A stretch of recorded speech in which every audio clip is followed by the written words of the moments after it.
ત્યાં લાયસન્સના રેકેટનો પર્દાફાશ થયો છે।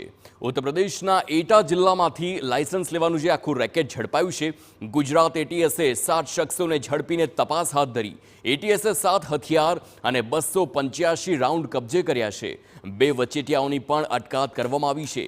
દેવકાંત પાંડે નામના શખ્સે લાયસન્સ આપ્યાનો ખુલાસો થયો છે। 7 આરોપીઓ 16 જુલાઈ સુધીના રિમાન્ડ પર પણ મોકલવામાં આવ્યા છે। એટીએસે 14 દિવસના રિમાન્ડની માંગ કરી હતી, પરંતુ 7 દિવસના જ મંજૂર થયા। એટીએસ આરોપીઓની આવકના સ્ત્રોતની હવે તપાસ કરશે। તો એટીએસે મુકેશ ચૌહાણ, અભિષેક ત્રિવેદી, વેદ પ્રકાશ સિંઘ, રાજેન્દ્ર સાંખલા, અજય સેંગર, શોલે સેંગર અને વિજય સેંગર નામના શખ્સોની ધરપકડ કરી છે। આ ઉપરાંત શ્યામ ઠાકુર અને હિંમત રાજપૂત નામના 2 વચેટિયાની પણ અટકાયત કરવામાં આવી છે। એટા જિલ્લાનો આરોપી દેવકાંત પાંડે રૂપિયા લઈ હથિયારના લાયસન્સ આપતો હતો અને 5 લાખથી 11 લાખ સુધીની રકમ લેતો હતો। આરોપી દેવકાંત પાંડે ઉત્તર પ્રદેશના વકીલાત કરતો હોવાનો એટીએસને માહિતી મળી। હાલ લાયસન્સ સાચા છે કે બનાવટી તેની પણ તપાસ ચાલુ છે। મહત્વનું છે કે જીમ લોન્જના માલિક વિજય સેંગરનો ફાયરિંગ કરતો એક વિડીયો વાયરલ થયો હતો અને તેની પણ હાલ તપાસ ચાલી રહી છે।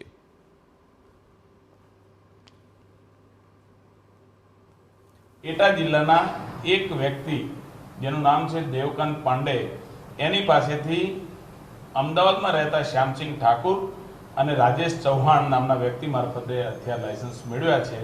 અને હથિયાર લાયસન્સ કોઈ સરકારી કચેરીમાંથી નહીં, પરંતુ કોઈના ઘરે, એમના કચેરીમાં, એમની ઓફિસમાંથી આપવામાં આવેલ છે અને હથિયાર પણ ત્યાંથી જ આપવામાં આવેલ છે। કોઈ ગન હાઉસમાંથી આ ખરીદવામાં આવેલ નથી। અત્રેની તપાસ છે એમાં આટલી માહિતી અમારી પાસે છે, જેમાં ટોટલ 7 આરોપીની ધરપકડ કરી છે। એમના 16 તારીખ સુધીના રિમાન્ડ મેળવવામાં આવે છે। મોબાઈલ